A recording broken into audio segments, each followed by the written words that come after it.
గ్రామ దేవతల యొక్క ఆరాధన కానీ విస్మరిస్తే, గ్రామ దేవత యొక్క ఆరాధన మర్చిపోతే, గ్రామ దేవత కానీ కులదేవత కానీ అవసరం మన ఇంటిపై లేకపోతే వైదిక దేవతలు కూడా మనల్ని రక్షించరు. గుర్తుపెట్టుకోవాల్సిన విషయం.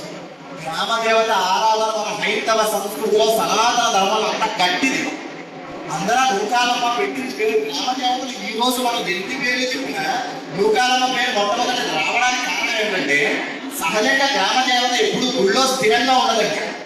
దేవాలయంలో ఉండేటువంటి విగ్రహాలు స్థిరంగా కదలకుండా ఉంటాయి. కానీ గ్రామ దేవతలు అట్లా ఉండరు. వాళ్ళు ఉండలేదు అలా.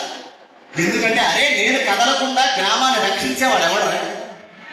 నేను రక్షించవలసిన బాధ్యత తీసుకున్నాను కనుక నేను స్థిరమూర్తిగా నా దగ్గరకు వచ్చిన వాడికి దర్శనం చేయిస్తాను. కానీ నా మీద నమ్మకంతో ఆలయానికి వచ్చి నేను బాగుపడాలి తల్లి, నా ఇంటిని, నా గ్రామాన్ని, నా మంటపాలని రక్షించు తల్లి అన్నందుకు ఆవిడ ఆ ఆలయాన్ని, గర్భగుడిని కూడా విడిచిపెట్టి గ్రామాల్లో సంచరించడానికి కూడా సిద్ధపడుతున్నారు.